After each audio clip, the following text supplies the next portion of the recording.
I'm really sorry about it. Hope I'm back on the screen.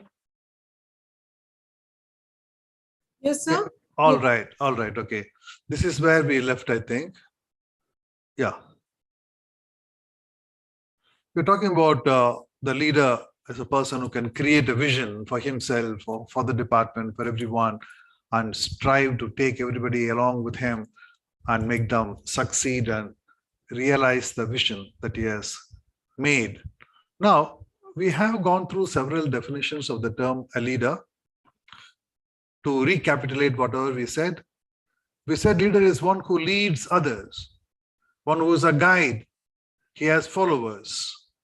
In this scenario, in this kind of a system, leader has got full control over his group, more or less.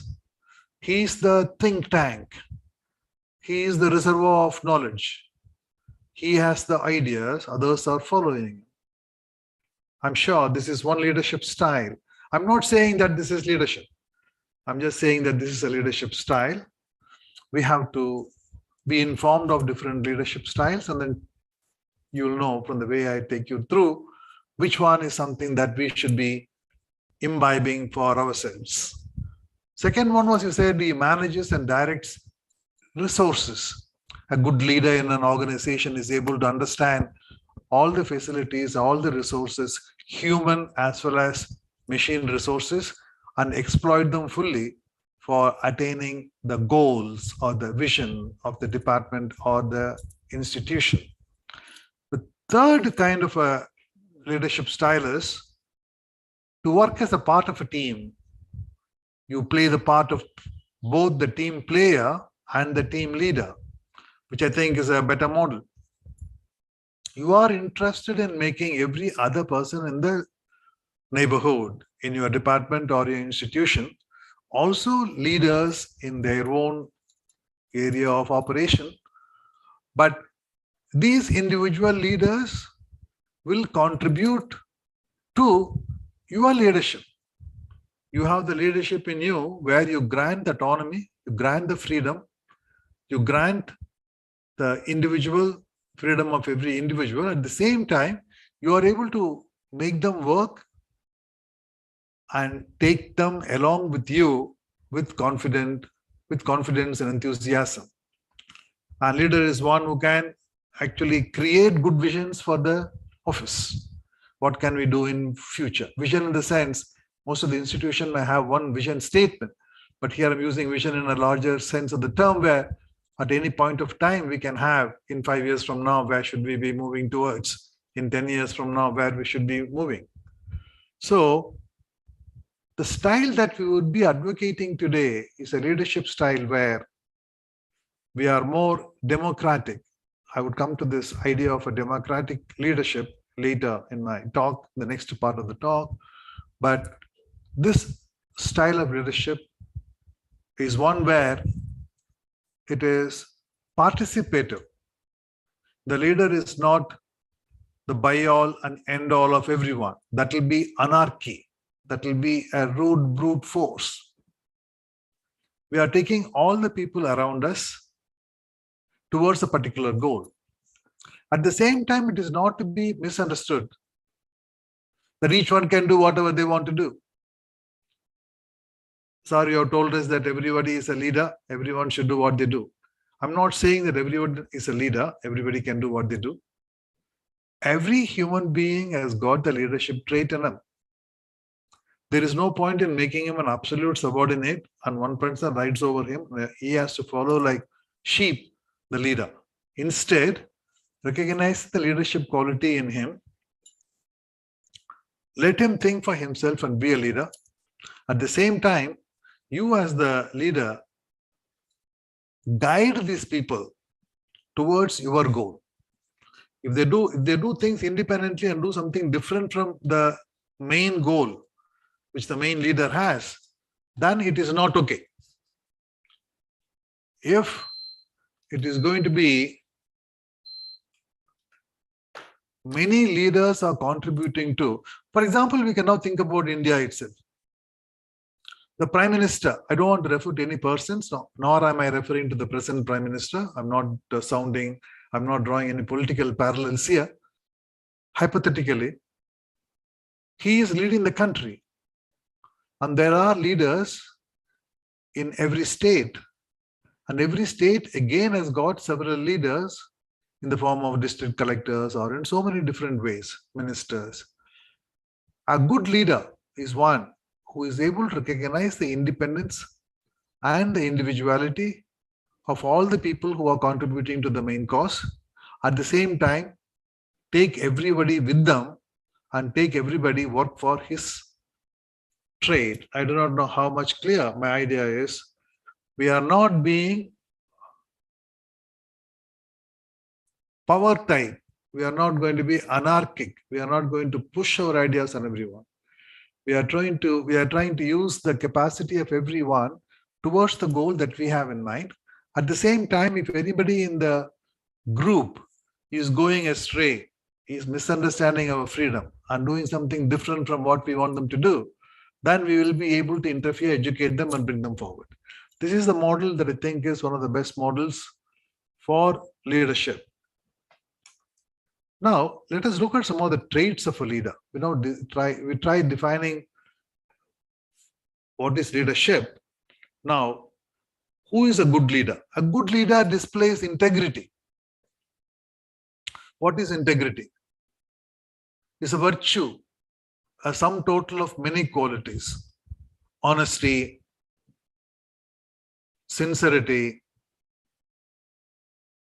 faithfulness, one who wins the trust of other people, one who has good self-esteem. A good leader possesses all these good qualities. If a good leader possesses all these good qualities will be revealed and evident in every one of his actions. He acts with integrity and he sets an example to others to follow. I'm sure you agree with me. In our houses, we want to set an example where our children can follow us. We would like to introduce our children to some people who are good models for them to emulate. Wherever we go, we want that to happen. Here the question is, why should we not be the leader? Why should we not have all the qualities necessary to claim ourselves a person of great integrity, a person of great honesty, truthfulness, trustworthiness? That kind of a leader will be respected by others. And we can automatically know from the way our colleagues and others take us for the way they move with us. Do they really treat us with respect? Do they really trust in us?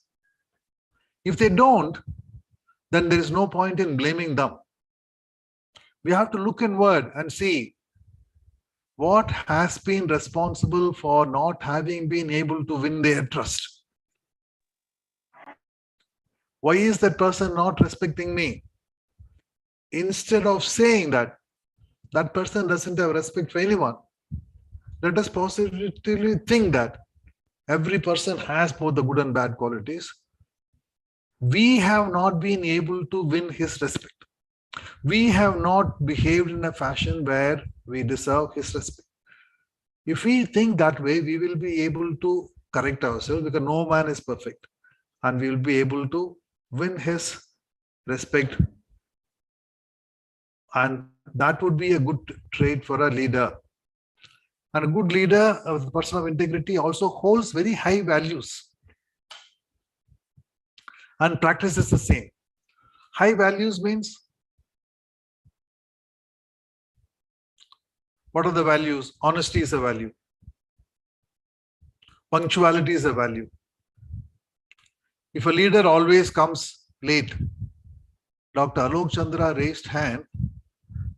Do we have time for a question now, or do we reserve it the last 30 minutes or so, as 15 minutes or so as was instructed earlier? Should I take a question or shall I go ahead? If he wants it at this juncture, you can take it, sir. Hey, please, yes, I saw a hand going up. Will you please ask your question? Oh, his hands have gone down. All right. See, anybody who wants to ask a question can feel free. If your audio is not muted, you can unmute yourself and talk. Well, another characteristic of a true leader is he is very helpful. Always aim to develop their team members to their full potential. Help in that sense. We are helping everyone to become a leader. We are helping everyone to fall in line with the main aim of the organization. By helping individual members advance their skills, they enhance team's potential. Ultimately, if we ourselves, we are the only leader in the whole institution and we have developed only ourselves, then it's only one person who's developing. If we develop everyone, there are 100, 200 in the college, then the potential of the institution will be much stronger. The potential will be much bigger to achieve many laurels. Grant adequate freedom to your colleagues and subordinates to grow. There is always a fear in the minds of people who are ruling the institution, who are always in the higher positions, that we have to rule by subordinating someone else. That's not always true. We win the mutual respect and give them the equal amount of freedom. I'm sure that we will also be respected. And when the subordinate grows, it will be a great strength. I'm sure you all agree. Now, a leader, he values relationships. How much do we treasure the relationships that we have with the fellow teachers in our case, the fellow office personnel in the office, people who are in class 4, class 5 staff, and relationship with all the students who are our main clients. Without students, we are not there in the college. It is because they are there that we are there. It is not because we are there, they are coming to us. So, do we value the relationship? I think if you ask yourself honestly, you'll find the answer. How much do I value my relationship with a student? Do I remember his name? Do I empathize with his suffering? Do I know his background? Do I know his worries? Do I know his laurels, his achievements? Same thing can be extended to colleagues, to anyone. So this is building a good relationship. To do this, leaders should work alongside the team members rather than solely assigning them tasks. Leader cannot sit in isolation in a room and then frame all the regulations and rules and simply throw it at the subordinates and say, you do it. That will be an anarchist style. Can we discuss with them? Can we take their views? Very often you might find that our subordinate member might be coming up with a much brighter idea, very useful idea than the one that we have. And why not take it for the general good? And they'll also feel motivated that they are a part of a team. Otherwise, they'll say, all right, leader, you want to do everything by yourself. Leave us completely out. We'll do something different. We are not with you. We are not with the institution. You do whatever you want and we will simply follow you. I think it's for us to decide if this is going to be a good attitude. Appreciation, a good relationship. Expressing gratitude. So in English culture, they say thanks in a number of times, to the extent that sometimes thanks becomes meaningless. But still, in our culture as well, we show appreciation in many ways. We may say thanks, we may nod our hand, or we may do by gesture. You may call him home for lunch. In several ways, you can show gratitude. So expression of appreciation and gratitude to our teammates is of paramount importance. Another characteristic is accountability and responsibility. Take responsibility for everything that we do. Sometimes there is a leadership style. If something good is happening, Something nice is coming up, then they take the responsibility. If something goes false, something goes wrong, then they perhaps disown the responsibility and throw it on someone else.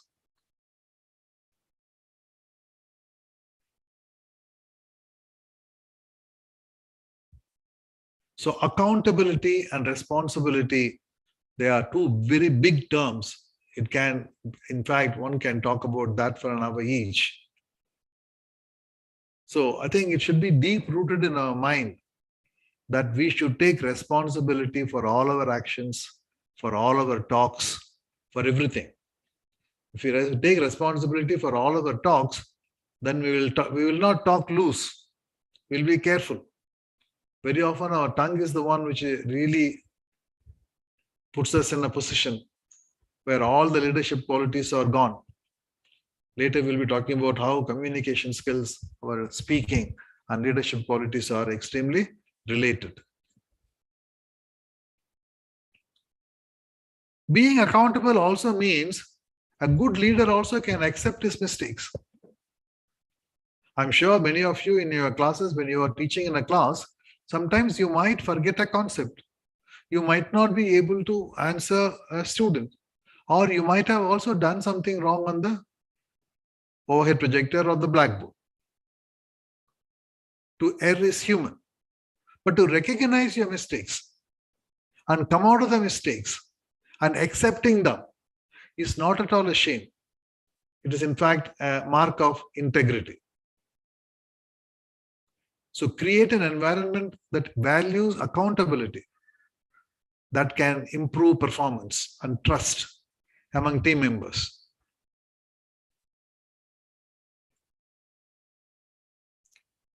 See, one way to implement accountability or responsibility in the workplace is to provide specific feedback. Suppose you have something to tell a subordinate. You can give a feedback with a lot of evidence, lot of substance, and a lot of care for the person, whether it is positive or negative, and also help him to fix something up in case something had gone wrong. We don't have to always provide feedback, means always, they provide feedback only for the mistakes that somebody has done. Very often we can provide a feedback on something positive that has taken place. That timetable that you made in such a short span of time is excellent, marvelous. I really appreciate it. You're giving a feedback on the quality of work that has gone into making of a timetable. An example for a positive feedback. He also shows honesty. He never covers up. He never tells a lie. In order to display honesty, be transparent. Give the information that the subordinate should know directly. Suppose there are some changes in the organization and how those changes may affect them. It can be made clear to them, crystal clear. The new education policy, new trends, or you're shifting to a new platform for online education or instruction.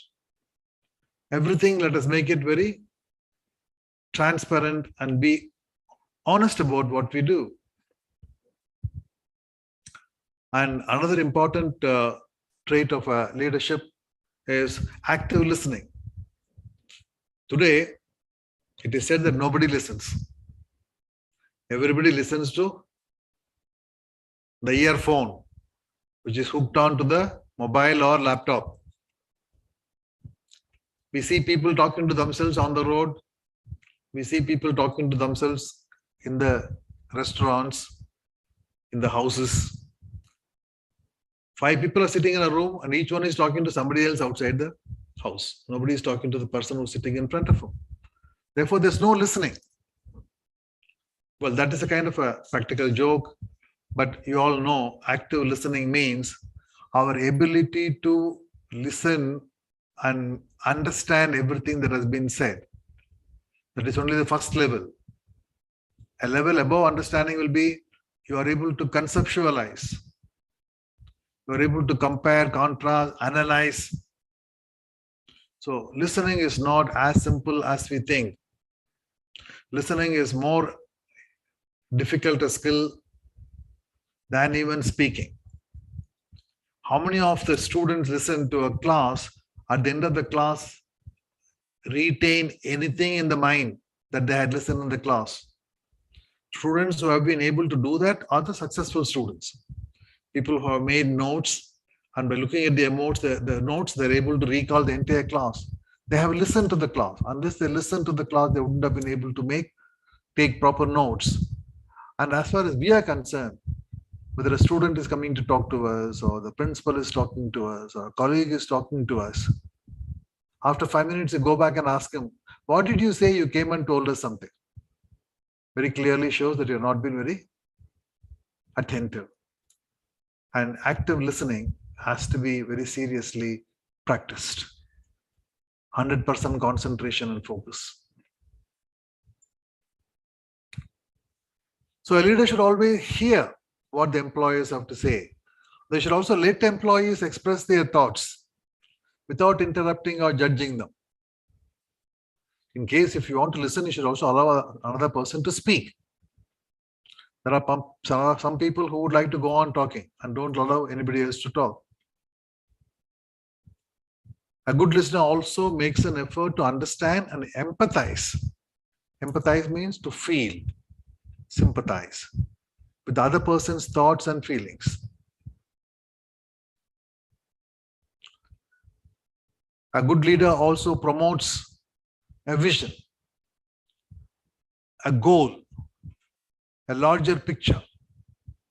A leader should be capable of envisaging what should the department be like in 2 years from now, in 5 years from now.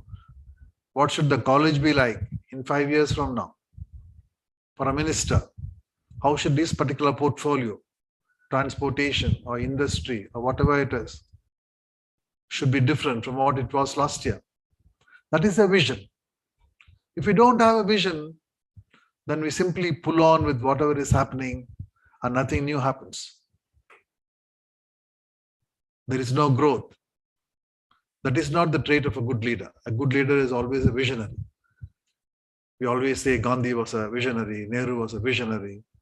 Each one of us in our own way are visionaries.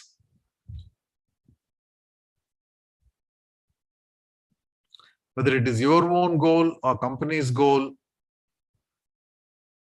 you motivate and inspire the employees to reach the goal by sharing the vision with the team. Employees will feel empowered when they have a clear idea of how they can contribute to the team's success. If they think that the leader will do everything, we don't have to do anything, so they'll also feel quite detached. Every employee, every member of a team will feel empowered if he is also a party to realizing the dream, realizing the vision. A good leader takes care that he does it.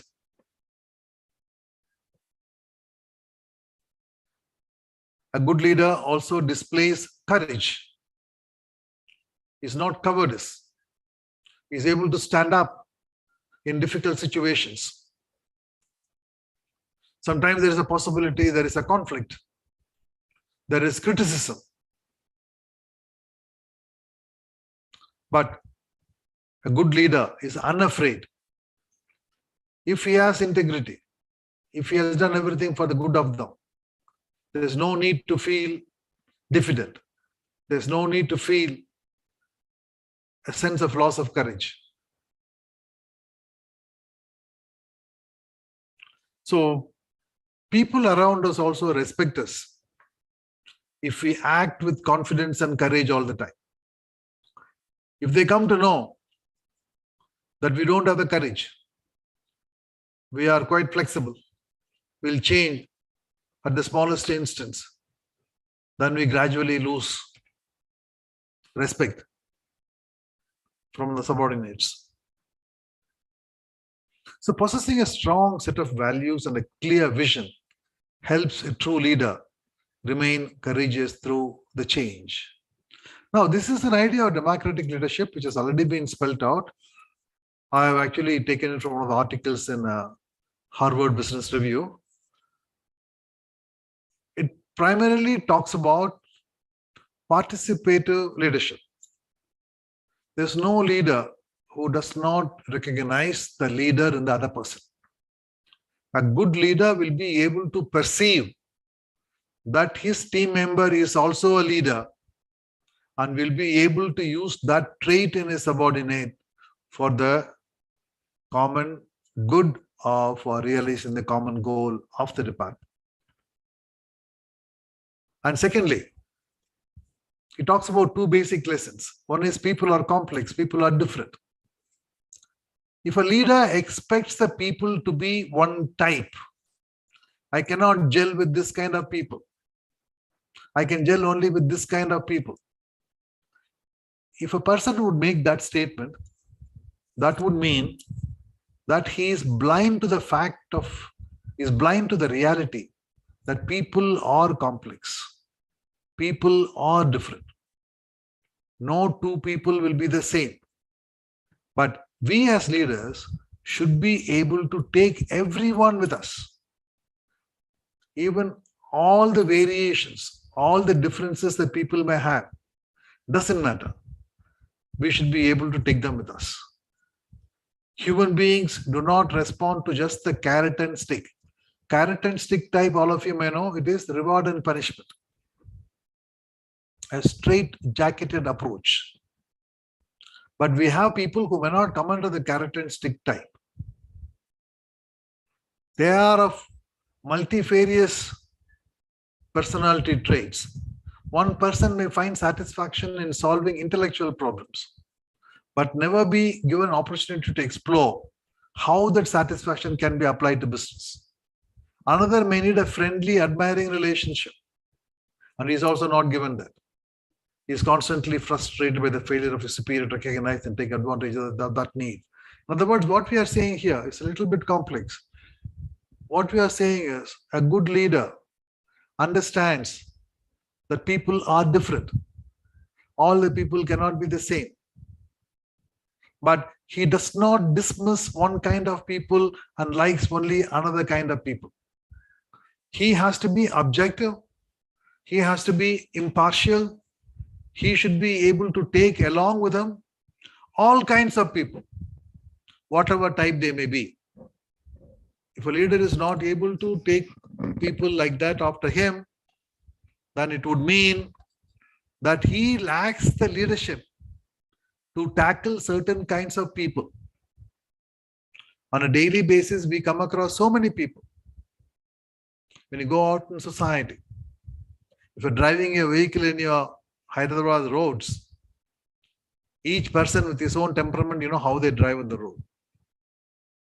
But still, we also have to drive, taking into account that everyone can have different kinds of styles, and we should be careful to understand all of them and go in our own way. Hope that analogy is meaningful. So this is a Prentice's article. You say Prentice argues by responding to individual patterns, the leader will be able to create genuinely intrinsic interest in the work. If some people in the team feel, okay, this leader feels that I am very bossy, this leader in the team feels that I am very angry, I'm very sensitive, therefore he will not consider me, why should I contribute? Then we have lost one individual. On the other hand, though I have all these traits, this leader, this person who's leading us now, he doesn't bother about some of our failings, some of our characteristics. Whatever be our type of personality, he would accept, acknowledge, and take us with him. Then they have confidence and they will use their skills and energy for the common good. This Prentice defines as a democratic relationship. this is actually a rejection of the notion that leadership is the exercise of power. Leadership is not exercise of power. Leadership is understanding. Leadership is ability to lead other people, recognizing their individual variations, recognizing their own capacity for being a leader. Hope that is clear. Now, coming to communication skills and leadership, I'm sure all of you agree. Any leader you point out in the world today, he is good in his communication. Did he get his communication skills because he became a leader? Or because he had the communication skills, he became the leader? Is something that you have to research and find out. But good communication skill is always a great asset. And without communication skills, a good leader cannot be there. But good communication skills does not necessarily mean communicating in English. Communication is not language. Communication is logicality. Communication is cohesiveness, unity of thought. Communication is a sense of humor. Communication is interpersonal understanding. Communication is leadership. Communication is all this. We can take a small example of an interview conducted by a job employer for selecting candidates for job. He conducts a GD.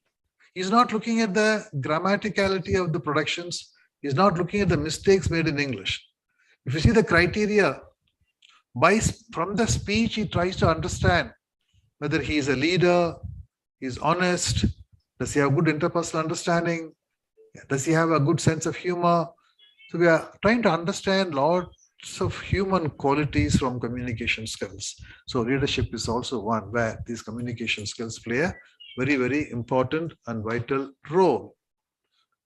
In communication skills, as already pointed out, listening plays a very important role, which is a skill which is neglected by most people. They think it is not necessary to listen, but it's very important to listen. You try listening to people, you will find that gives you a lot of dividends.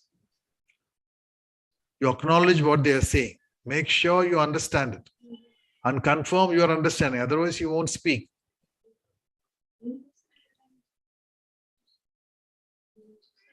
So a communication is always two-way. The leader should not be talking all the time. You should also allow the team members to talk and take whatever is there for him to take. And also context matters.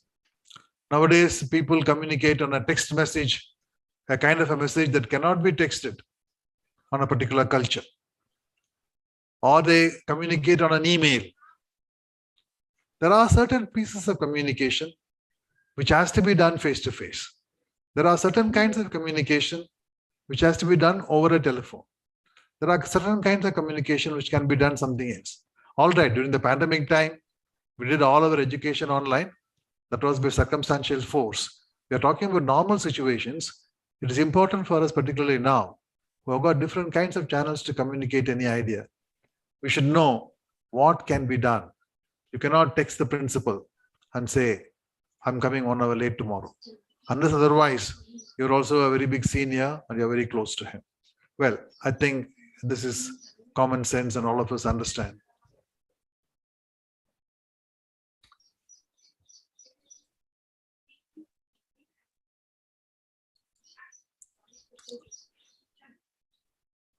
Organizations with leaders who exemplify all of the leadership traits we explored above typically enjoy better employee retention rates. See, if you have a good leader, the employees also will stay in the organization. Several organizations have had the problem of attrition rate being very high. People are leaving. The next speaker is there. Kumar, I will be stopping very soon.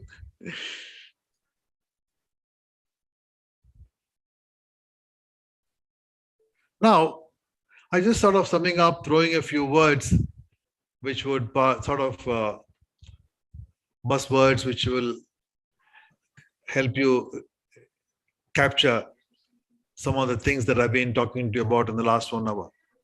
Leadership skills are communication, motivation, delegating, positive thinking, winning trustworthiness, also trusting others, creativity, innovation, providing feedback, both positive and negative, owning responsibility, active listening, empathize, understand people, understand the individual variations, the ability to share complex messages and make complex easy to understand for everyone, strategic thinking, clever thinking, creativity is repeated twice, sorry, the ability to inspire and convince others. Are people inspired by you? Are you flexible? And are you turning your information into action? Are you a person who only speaks and none of your speeches will really take a shape? I'll stop here. And in the next 5 minutes or so, if there is 1 or 2 questions, I'll be happy to answer. If in case they feel this PPT would be useful, I can pass it on to the organizers that can be shared with the participants if they need it.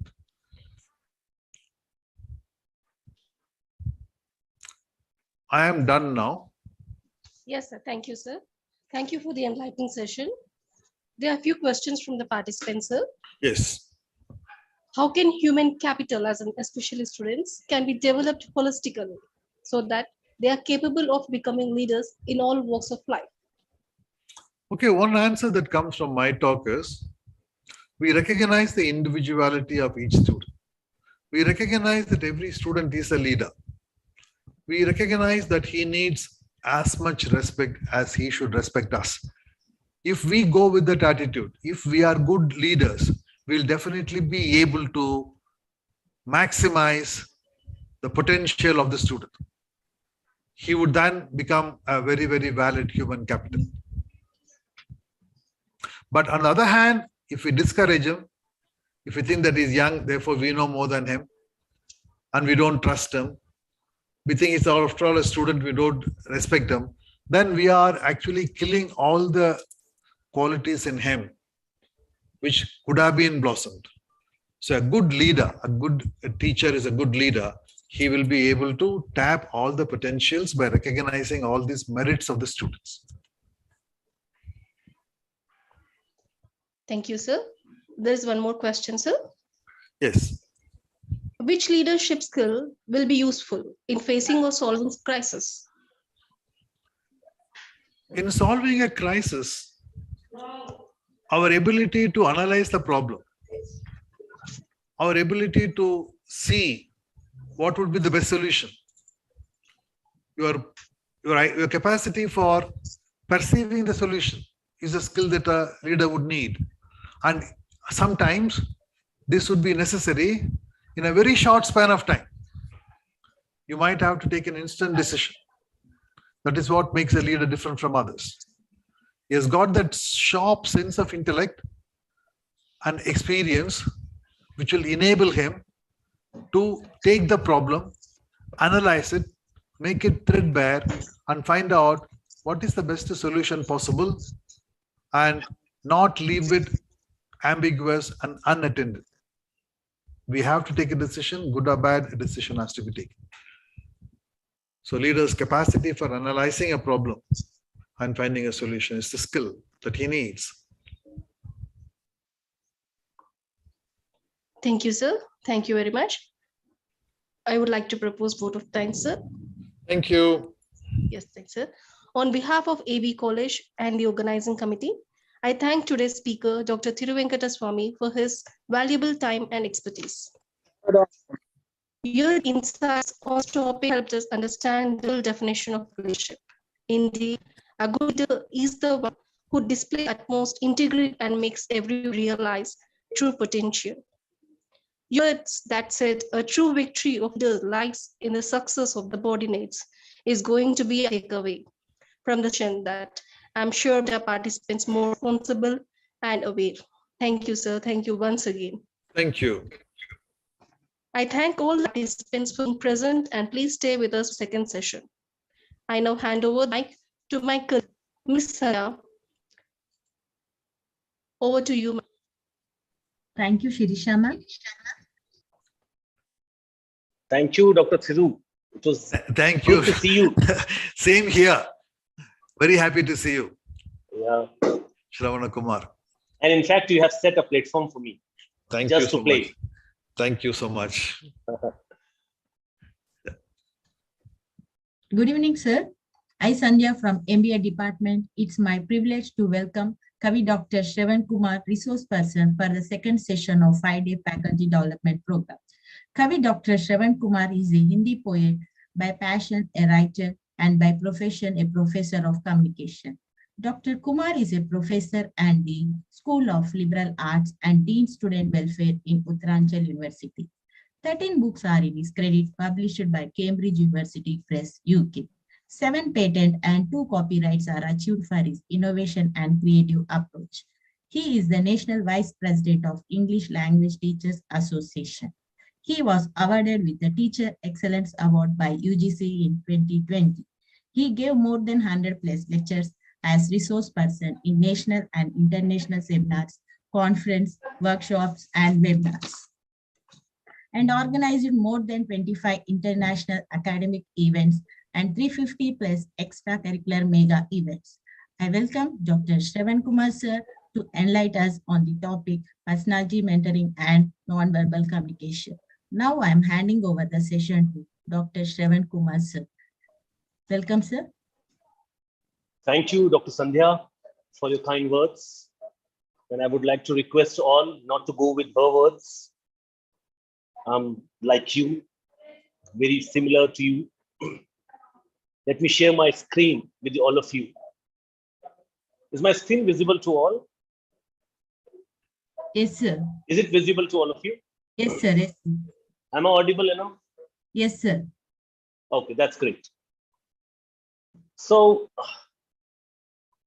Dr. Tsiru has already set a platform, and he said that any leader is a good communicator. And for communication, he has talked about a few characteristics. So I remember R.W. Emerson.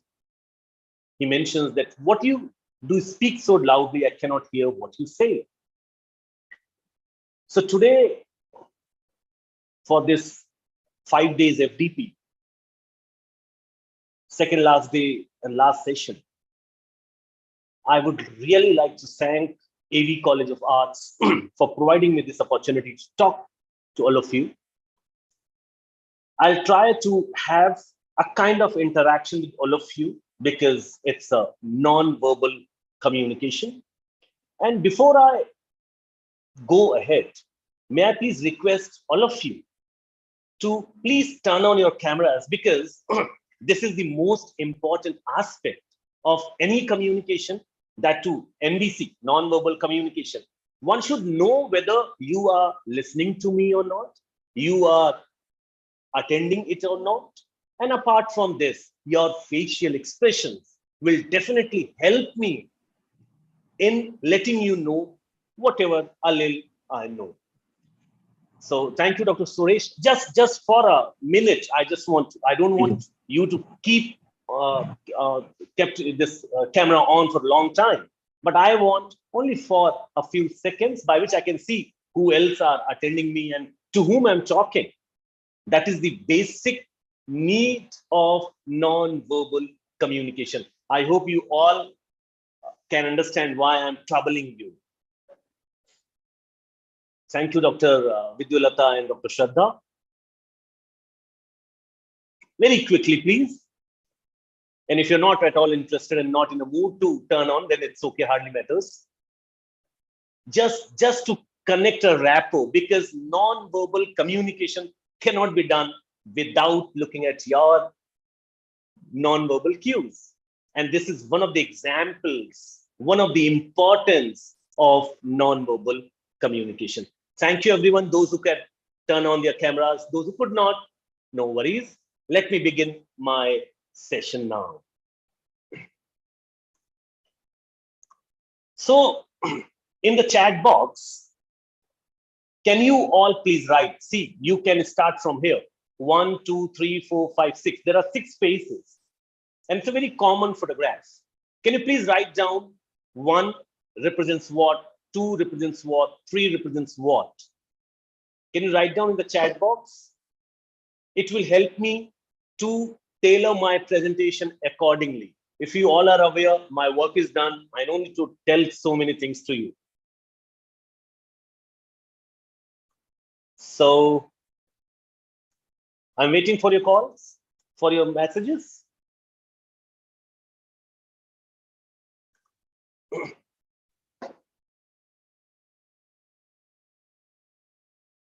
Calm, surprise, smiling, silent, normal face number 1. Third, happiness. Okay. 2, shock. Okay, first we'll go with the first one. What do you understand? Means how you interpret the first one, the first picture. Surprise. Okay.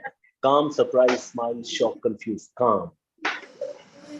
Okay.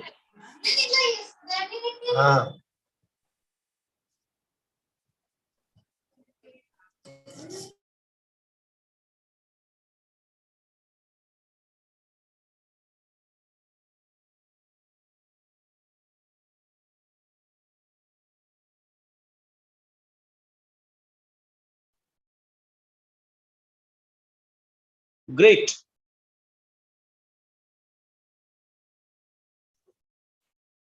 I think host is muting me again and again. Anyway, so just let me tell you, like the first one represents. See, this is all about your interpretation, your observation. Why have I started my session with this particular observation? Because non-verbal cues are very important to know what others are thinking, because communication is totally purely based on the receivers. One need to always understand the need, the culture, the background of the receiver. That's why I'm just asking this. So second one is surprise. And then third one is joy. Obviously, many of you have said so. Fourth is fear. Fifth one is sorrow. And the last one is anger. So why have I told you that these pictures are very much visible enough and I can easily understand even without even a single word said by this person? And another example, let's understand why non-verbal communication is important for any kind of personality, any kind of leadership. If I say the left turn is the right turn, however, it's a cliched sentence, but I just want to give an example. I will share a story with you all. One day, I came to Chennai. I was new to that place. Then somebody has invited, Dr. Thiru has invited me to come to his place, and I started traveling. At a roundabout, what happened? I forgot the way. Then I asked someone how to reach this address. Then, without using his gestures, he said the left turn is the right turn. And I was just shocked because I found that left turn, the right turn. So I was just confused. Then after 2 minutes, I met my friend, Dr. Praveen Sam. He's also from Chennai. He used his left hand. I hope my hand is visible to all of you. He said the left turn. By using his left hand, he said the left turn is the right turn. And immediately, another friend, Xavier, met me there. And he said, no. The left, by using his right hand, he said the left turn is the right turn. And now I was totally confused. Because the sentence which Praveen Sam has told, the left turn is the right turn, means the turn which I have left is the correct turn. And the sentence which Xavier has told, the left turn, means the coming turn is the right turn. So with the help of these two gestures, the left hand, the right hand, I was very much comfortable to find out which one is the correct one. So that's why the congruence must be there in any kind of communication. You should use your congruence very well. Either you are using it, or sometimes even, if you do not use any word, if I say, so you all can easily understand. So there are a few functions also, few characteristics of non-verbal communication. If I say the first one is it exists. Always remember that if I'm not speaking, even though I'm communicating it, I'm saying something to you all. If I'm sleeping, then even I'm just communicating something. So always non-verbal cues exist. And then it's always relational. You can always relate. If I say, sit down, stand up, where are you going? So you can always relate both the things. And the problem occurs when we are unable to connect. Like if I say, sit down, so there will be a problem. So it is always relational, and it is most of the times ambiguous also. Depends, how do you use it? Like if I say, hi Shraddha ma'am, I'm very happy to meet you. And if I say, hi Shraddha ma'am, I'm very happy to meet you. And if I say, hi Shraddha ma'am, I'm very happy to meet you. So if I'm not using it correctly, so you'll be confused whether I'm really happy to meet her or not. So always remember that if you are unable to use any non-verbal cues improperly, so it will give different meaning. And obviously it changes most of the times with gender. And the last one, which it also changes with the culture. Like in India, if I'm saying so, it is very much acceptable. Like, and you will understand that, yes, it means something good. And using fingers like thumbs up, although thumbs up has universal understanding, but it differs from one country to another country. So what is important? That one should always know the culture of other person to whom you are going to speak. That's why in the very beginning I told that we always need to know our receiver, to whom I'm going to speak. I need to always understand, and accordingly I need to talk to that person. And there are a few functions also, then I'll come to some other part. The first function is repeating. Non-verbal communication always reiterate. Like I could have said reiterate, but when I say reiterate, means I'm putting extra efforts to tell you that it's important and it is being repeated. And sometimes it can substitute also, even without using any single word. I can say,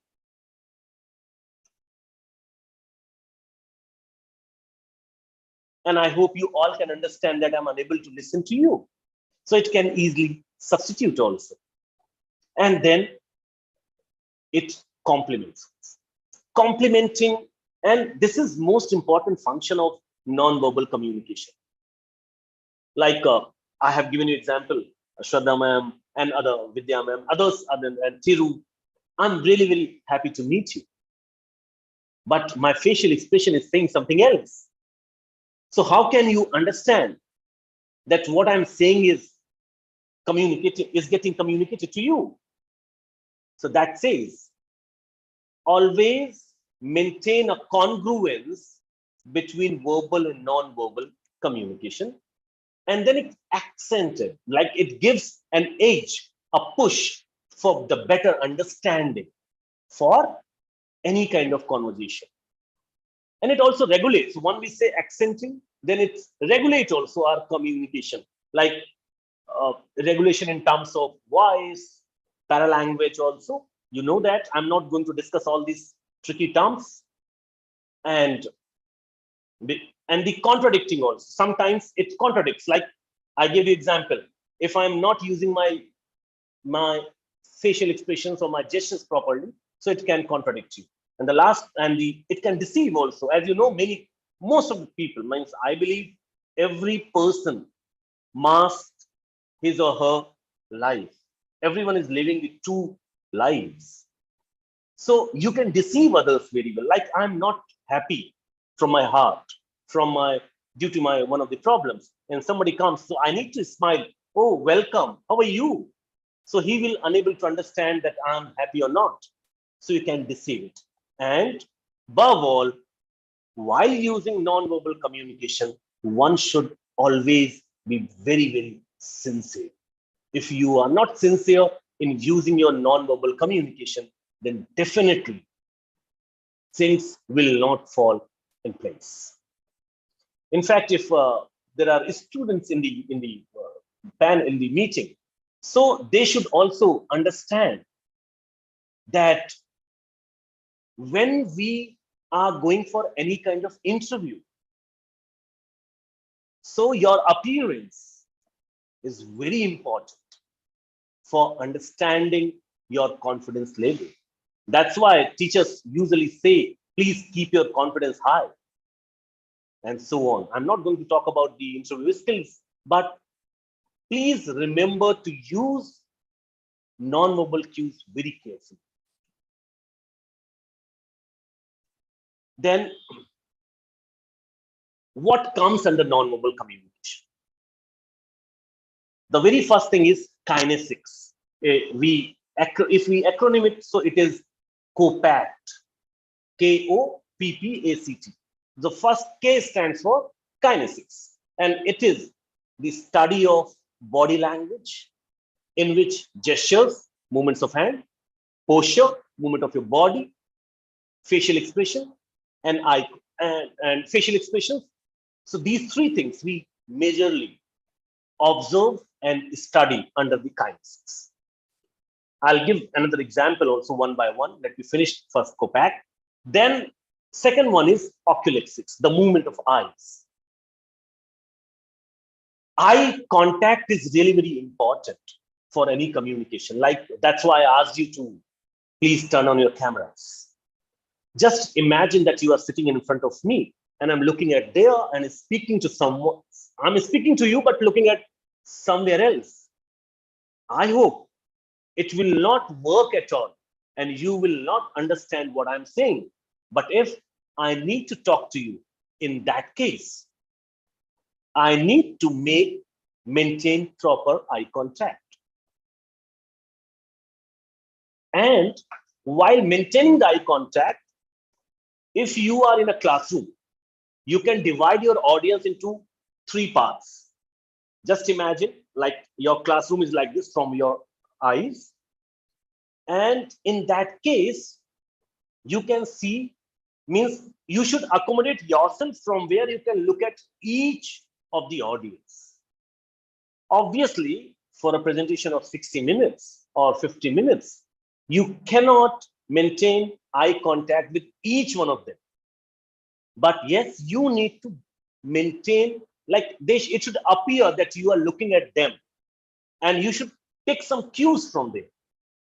Like a student in my class at the back, yawning. So if I'm not vigilant enough, if I'm unable to maintain the eye contact, so I will not find out whether he is interested in my class or not. But if I'm getting that he is yawning, that says maybe I am not teaching well, I need to tailor something, or maybe he is not well, maybe he's not paying proper attention, maybe he's busy in his phone, or maybe he's doing something else. So that's why eye contact is very important during your presentations also and during your eye contact also.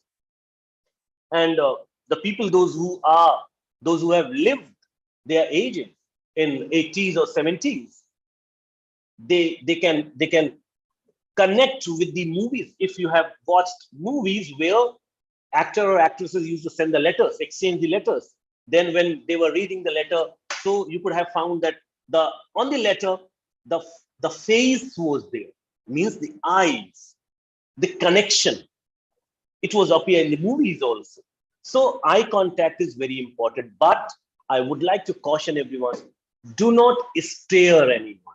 See, I can stare here, my camera, but if I'm sitting physically, so I should not stare you. Otherwise, the person, the receiver, will be feeling uncomfortable.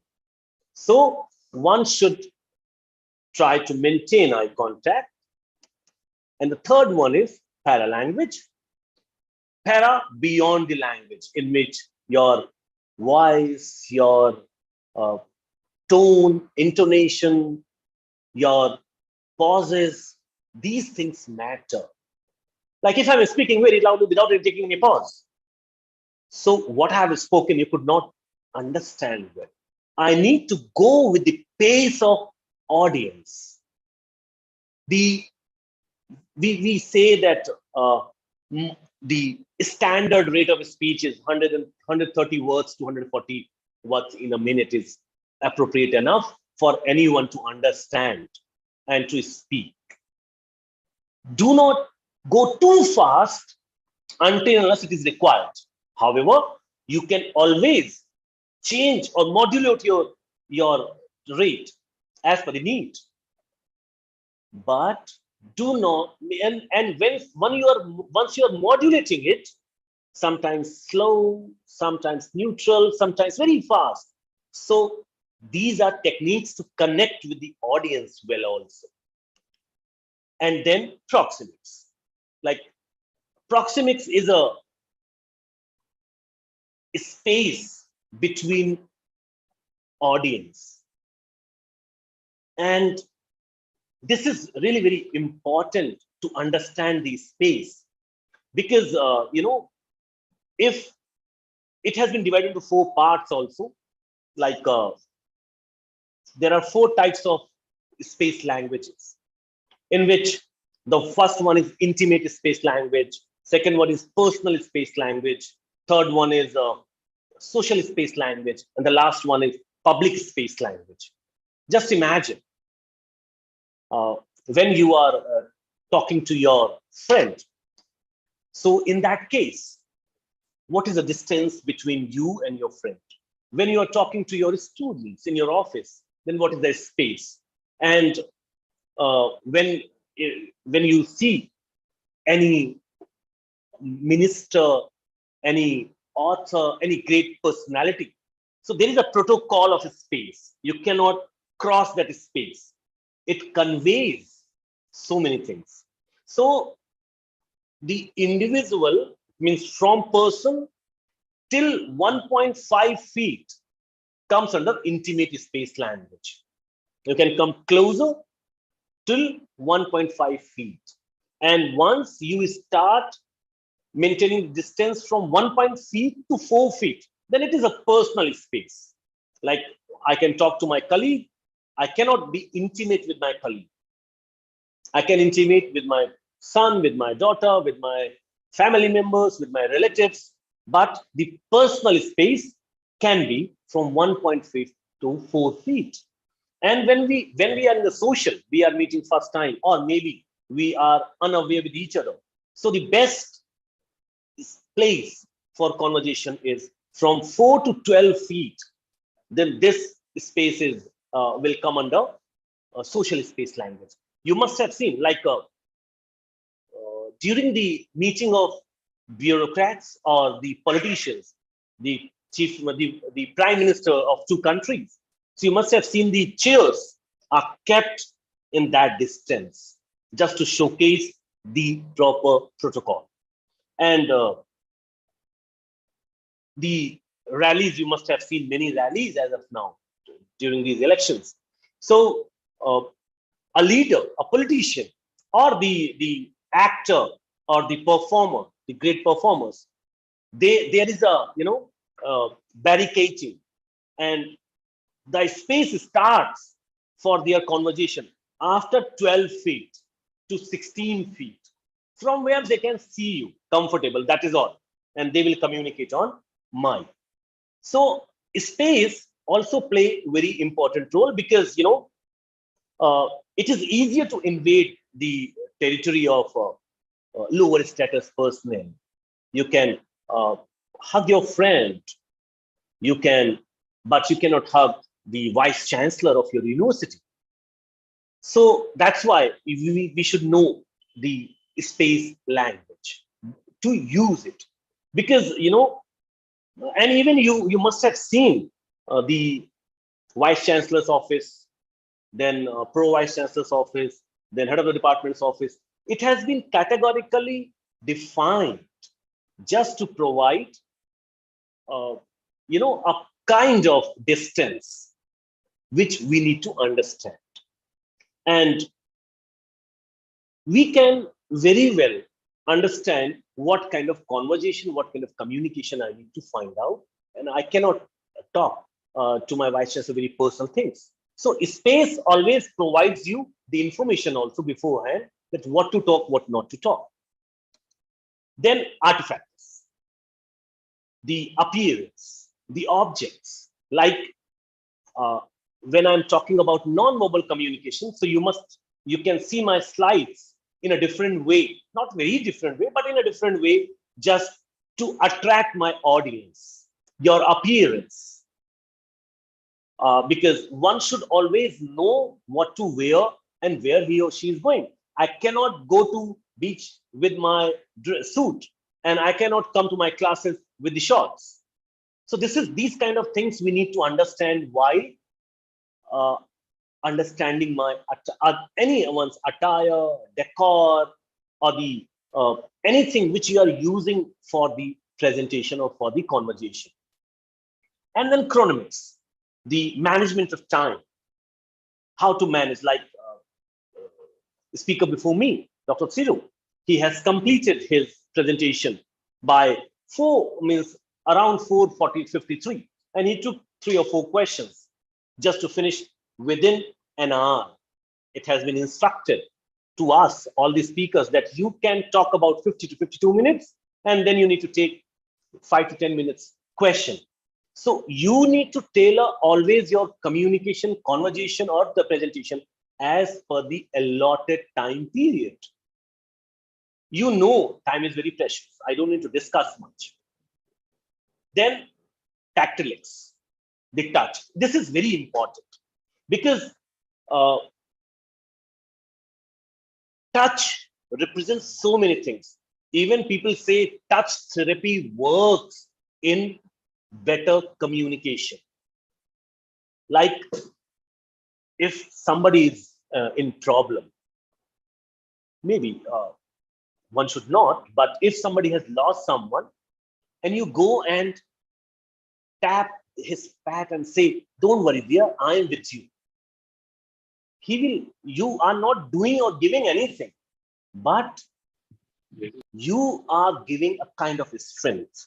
In the same way, if somebody in the same situation, if I go and meet that person without using my touch, without using my hand, and if I say, don't worry, dear, I'm with you, it will not leave it. Even shaking hands, like you must have seen when Putin came to India and met Mr. Modi. So you must have seen on televisions, it was, the handshake was shown to everyone for 2 to 3 minutes. Like, see the warmth between two great people. So you can understand how touch also works for our better communication. Somebody has raised hand. Yes, Taruna Shah has raised her hand. Do you want to say something, Taruna?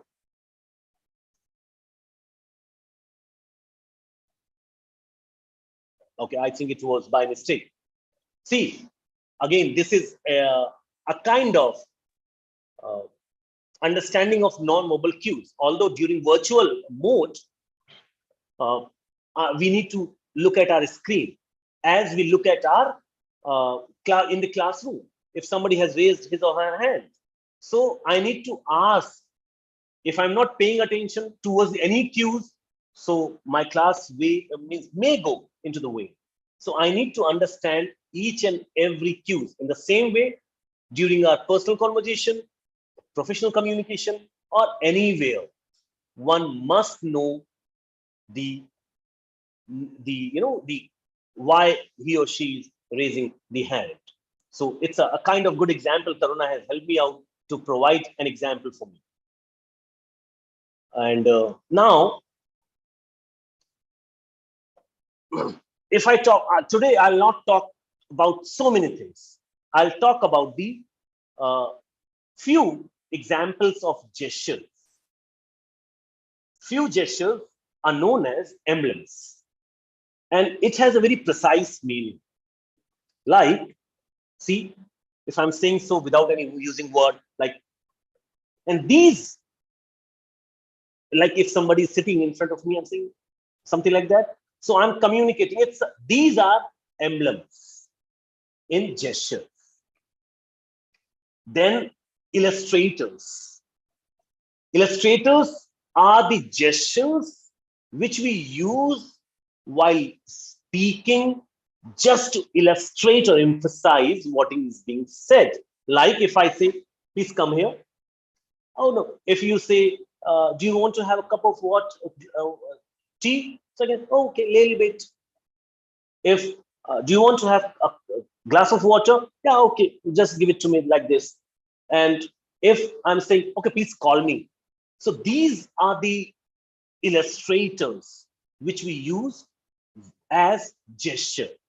So in this session, I'm mostly focusing on the part of gesture. The first one was emblem. Second one is gesture. Sorry, illustrator, sorry. And the third one is regulator. Regulators, again, in the gesture, it helps to initiate or terminate any small talk, you can say. Like, okay, bye. Regulator. Or like if I'm sitting at the edge of chair or looking down or going down on the table. So there are many examples. I'm just giving you 2 examples for the regulators. That regulators as gestures are being used to start or to terminate the small talks, you can say. And the adapters.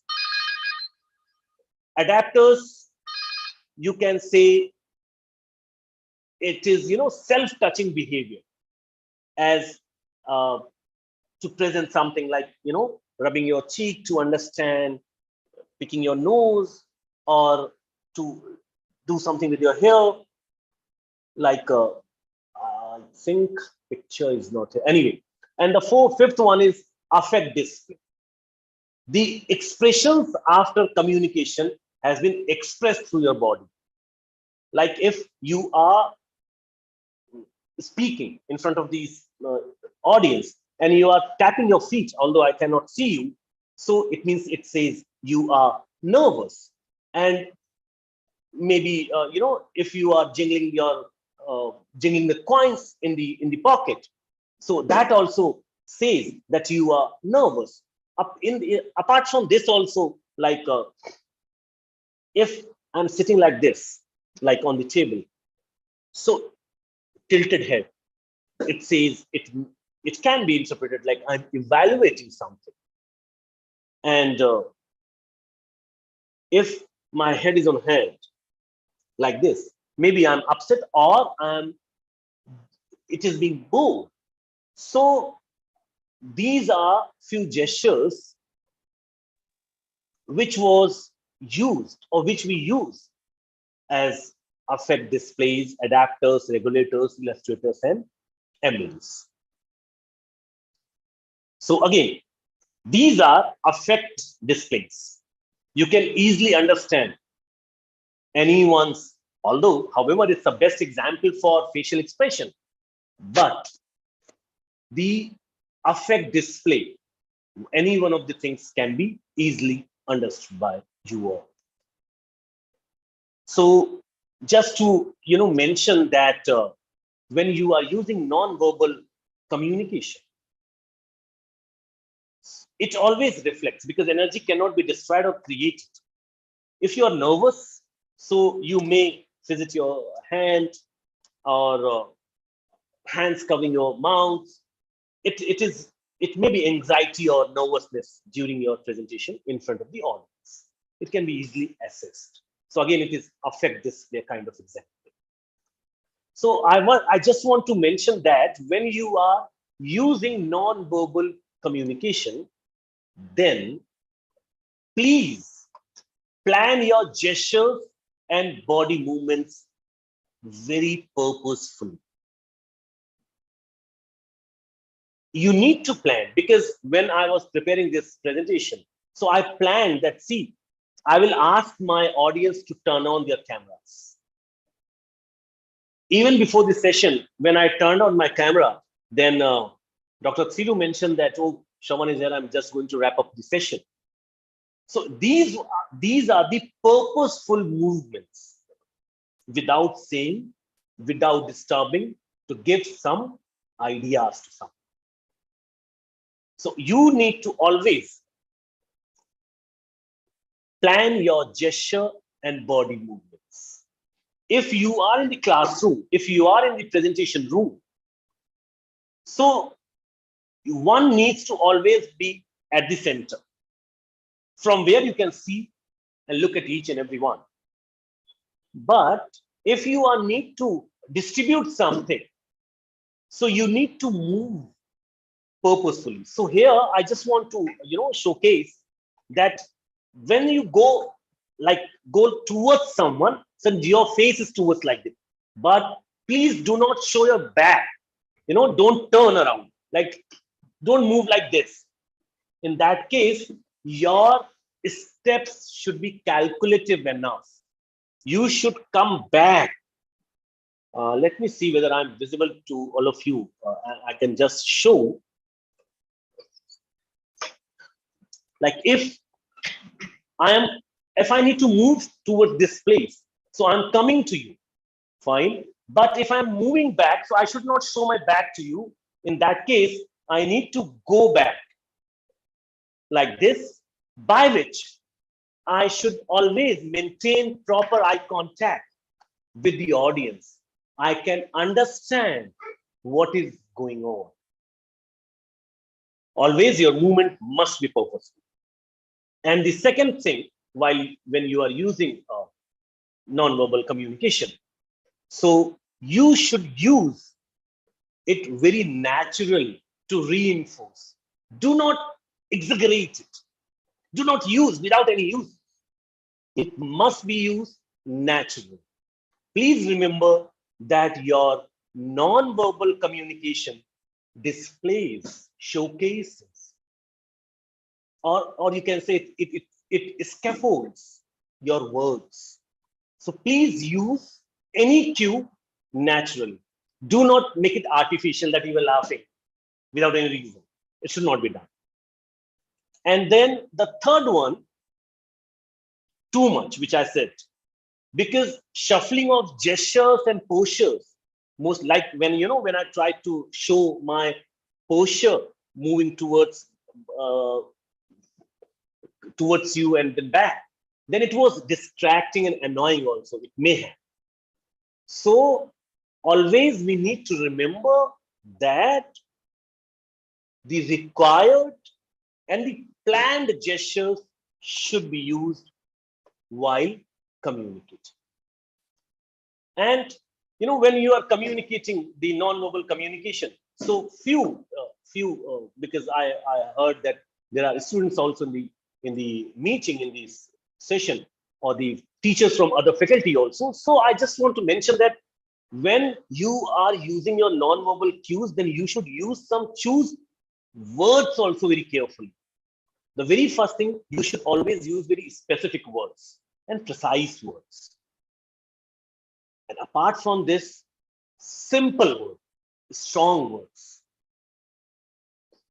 And then always emphasize on the positive words. Try to avoid the negative words.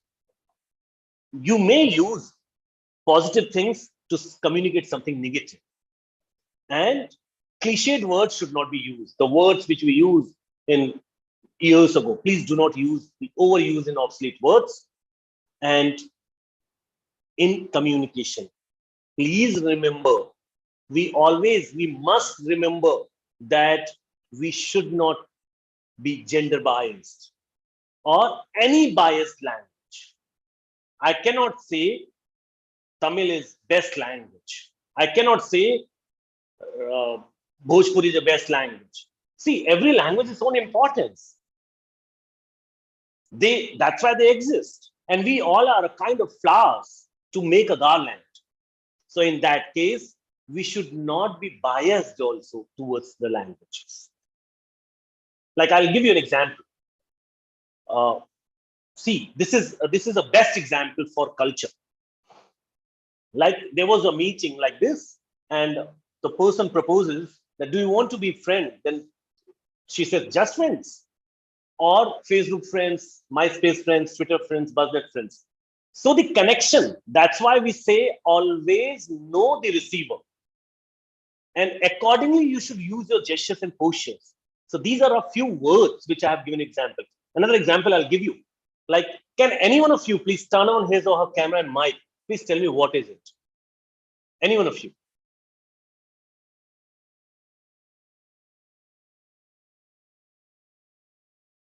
Any one of you, please tell me, what is it? Turn on a camera and mic and speaker. Sports car? It's a sports car. Wonderful. Anyone else? Ferrari car. Ferrari sports car. Okay. Yes. Okay.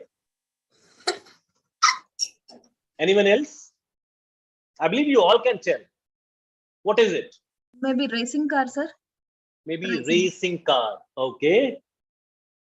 Others, please. See.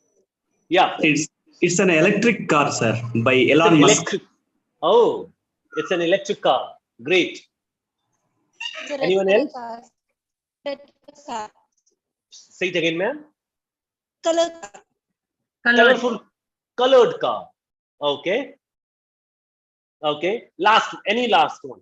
Anyone? Luxury car. Luxury. Luxury car. Oh, that's great. Now, I'll tell you that it's a real survey done by me in the organization, many organizations, where I showed the picture and I asked to the engineers. Then the engineers said, the automobile engineers, sir, it's engineering marvel. So they said like this. Common man like us, which you all said, I also said it's a car, it's a racing car, that is all. But see the specificity, see the understanding. Once the engineer says it's an engineering marvel, it means that person belongs to automobile field, definitely. And then I asked more than 500 students of MBA, and I just assumed that they will be salesmen in Ferrari showroom. Out of 500, 438 students said that, sir, it's a masterpiece. See the approach. Same thing, common man like us are saying car. Maybe luxurious car, we can say. Engineer is saying engineering marvel, salesman is saying masterpiece. So it leaves an impact. If just imagine if I'm capable enough to buy this Ferrari car and go to Ferrari showroom, and if that person says, sir, it's a masterpiece, just imagine, will I not purchase it? Definitely I will purchase it. And in the same way, if engineer says, sir, it's engineering marvel, means there is nothing more than this. So again, in that case, we will be impressed. So we should again and again understand the receiver's mindset and the non-verbal cues. So at the end, I simply want to say, and because I need to take the questions also, it has been given an instruction that 40 to 50 minutes. So at the end, I just want to mention that always be confident. wherever you are speaking. And be informed. When I say be informed, you should know the culture, you should know the content, you should know your audience, the receiver, by which you can easily communicate your things, whatever you need to convey, whatever you need to inform. And the last one is always be attentive. This is very important for non-verbal communication. If you are not attentive enough, so you will not understand the cues of your audience. And like if in the chat box also, somebody is saying it depends on the understanding and knowledge of a person's perspective. Definitely, it's a perspective of people, perspective of the audience. That's why we need to be attentive, by which, because I cannot expect that whatever I'm saying he will understand, but it is expected that whatever you are saying that should be understood by others. So for this, we need to be attentive. We need to be, evaluative enough in understanding his or her facial expressions, gestures, postures, and the same meaning should be given to the audience itself, by which it can be easily communicated.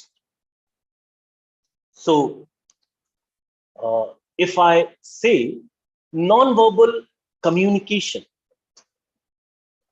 is a kind of important aspect of any communication, due to which you can get rid of your nervousness also. If you are capable enough to understand the gestures and postures, so your confidence level can be boosted, and it can increase your transitions, the modulation. You can always break the ice, because the concentration time span of any human, I think the maximum time span is 8 seconds. So how you are going to control your entire audience for an hour? So for this, you need to regulate accordingly. For this, you need to throw some questions. You need to share some anecdotes. You need to, with the help of your attentive posture and gesture. And at the end, if you are using your non-verbal communication properly, so it will be definitely helping you in getting or gaining the attention of audience. As of now, that is all from my side. I didn't explain other aspects except the gesture, because I have a little less time. And if I get an opportunity later on, definitely will share the things. So that is all from my side. Will be really very happy to take your questions. I'm just stopping my presentation. Thank you, sir. One question is there in our personal chat, sir. Yeah. How important is it for my students to maintain a positive non-verbal communication in interviews? How important it is? For my students to maintain a positive non-verbal communication in interviews. In interviews, obviously, Yeah. see, in interview, any student is being evaluated from entry till exit. Like I'll give you a little example here. Just let me show you. Just imagine that this is a chair kept in the office where your interview is going on. Now you are here with your maybe folder. You have not enter. All these things are gestures and postures. See, all these things are non-verbal cues. You said, "May I come in, sir?" He said, "Yes." And now the next step will be, you are not going to sit directly. You are going, unless they say, "Please sit down." Then you should drag the chair properly and sit. Like if I'm sitting like this, This is not the perfect way. Or maybe during interview, I should not say, I should not sit like this. So every aspect of your communication during interview, either it is non-verbal or verbal, very important. Non-verbal is very important. And once you are leaving, so you should properly place the chair where was it, and then leave, then say thanks. So it's a very small example which I gave. So I can give you many other examples, but yes, as you have said, how it is important, it is equally important as your content is important, as your answers are important. I hope I could clarify sir. or Yes, sir. One more question, sir. Mhm. What is the difference between the verbal communication and implied communications? Can I please know the person, and can you please turn on your camera, Ramdas ji?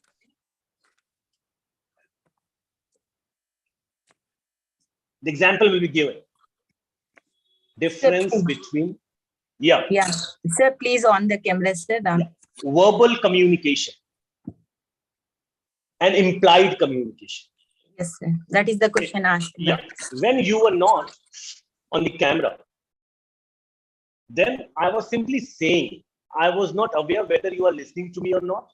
You see your facial expression, you are very curious to understand what I'm saying. And the implied meaning and implied communication.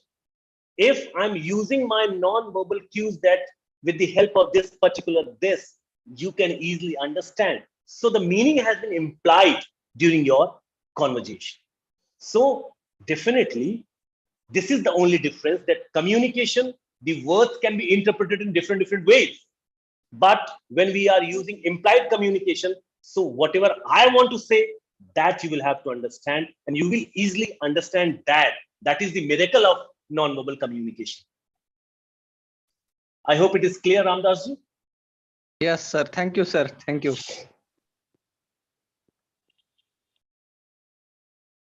And No, and another question. yes, sir. I'm seeing, sir. I can see in what way non-verbal communication helps IAS aspirants. See, Yes. any aspirant, non-verbal communication always helps. If I say the very first and important question of any interview is, please introduce yourself. In that, if you say, just now look at me. If you are my panelist, you can say, I'm not looking at you and I'm looking at there. Sir, my name is Shravan Kumar. I belong to this place. I am very hard-working person. And now, if I'm looking at my audience, I'm my panelist, I'm saying, sir, this is Shravan Kumar. And I feel I'm very hardworking person because I can work for 3 nights without sleep. And I did it for conducting the hackathon. So what is more convincing to you? I believe the second one. Because in the second one, I scaffolded my thoughts, my process, and with the help of my gestures also. So any aspirant, not only IAS or PCS or BTech or anyone, but anywhere you are speaking, your non-verbal plays important role. Like if I say, please don't mind, I'm giving an example. Ramdas ji, please turn on your camera. And what kind of questions you are asking? Don't you know how to ask the questions? See, and if I say, Ramdas ji, what kind of questions you are asking? So the impact will be very lenient. If I'm trying to... Yes, sir. Sir, please speak. No, simply Ramdas ji, I was just trying to give the example. Like if I'm going to scold you, please don't mind me and I'm there. Please, sorry in advance. Like if I'm saying, Ramdasji, what kind of questions you are asking? So my facial expressions, my gestures, everything corroborates it. And if I say, Ramdasji, what kind of questions you are asking? So everywhere, non-verbal communication plays very important role. It is say IS aspirant, it is say PCS aspirant, or anyone, even in real life. I hope I could clarify your doubt, Mr. Mihir. Mihir? Okay. Okay, okay.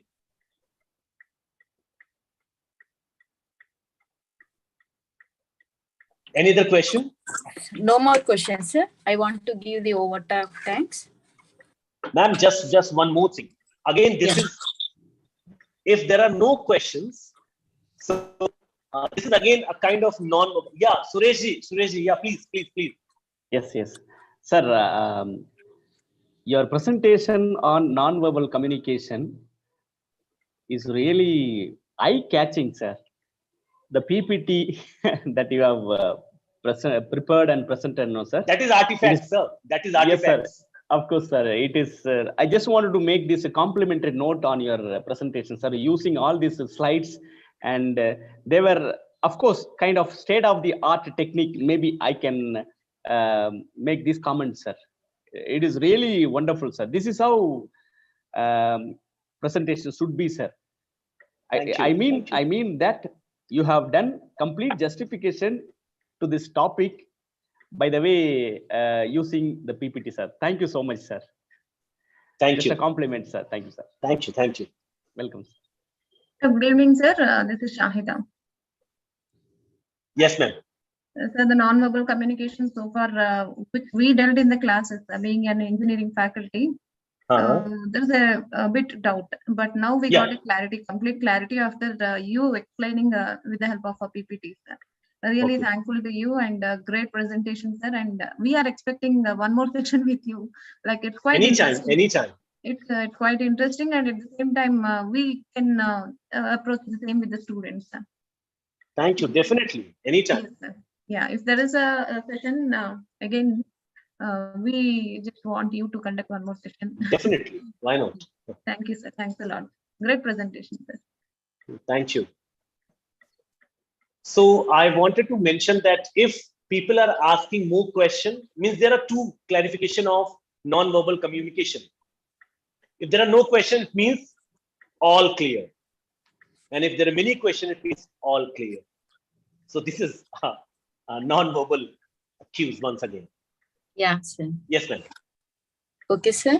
Now I'm conveying vote of thanks, sir. Good evening, everyone. It's my privilege to propose vote of thanks on behalf of AV College, IQAC Coordinator Vidulata ma'am, TLC and Department of English. I wish to extend my gratitude to our speaker, Dr. Shravan Kumar, sir, for enlightening us with the most important, interesting topic, non-verbal communication. This is very important topic. We know how to plan the gestures and the movement. It was very helpful to all the participants. The session was very interactive. We want one more session, sir. I would like to thank our organizing committee for helping us in WhatsApp groups and YouTube live streaming.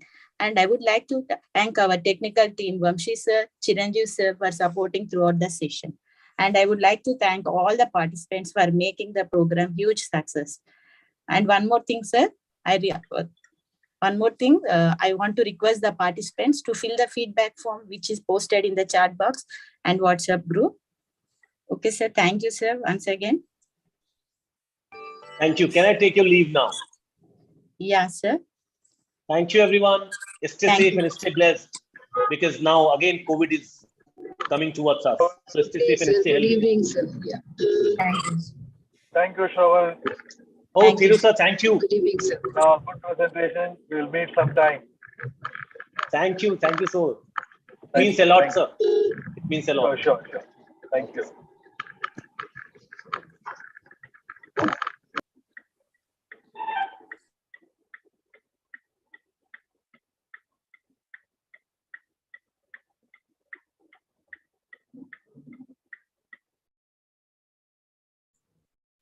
Thank you, sir. I think the audience, the participants can now fill the feedback form and submit. The feedback form will be open for 5 minutes, after which the session will be closed. Thank you.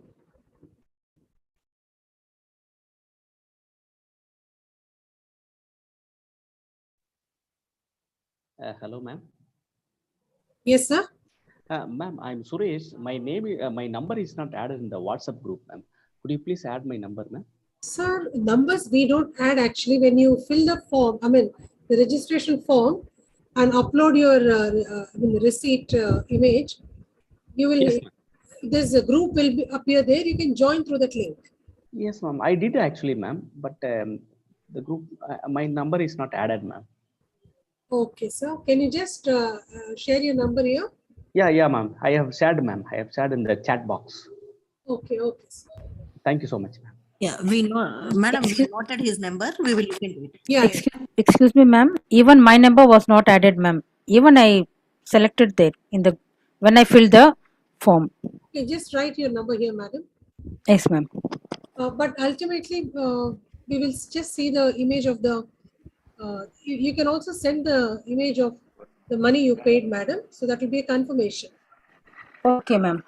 Yeah. I'll send it. Yeah. How should I send, ma'am? Now, To how to the send? organizer's phone, you can send. Okay, ma'am. Yeah. Thank you, madam.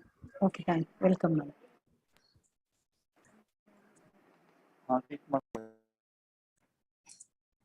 Anybody else? Any issues?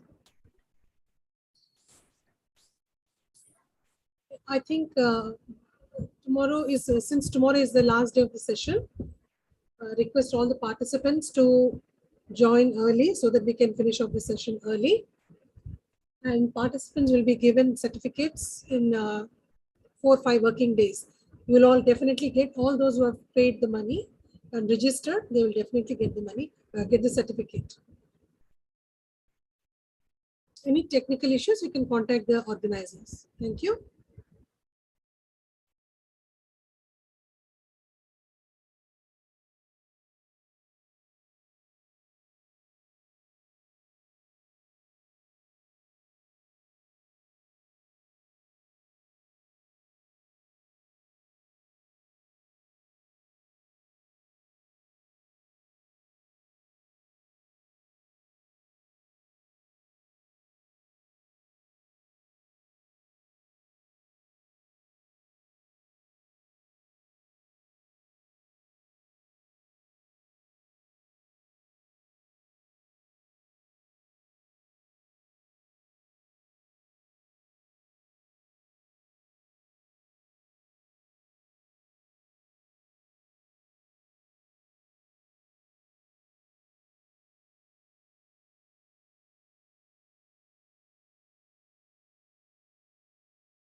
Those who have submitted the feedback form can leave this Zoom, sir.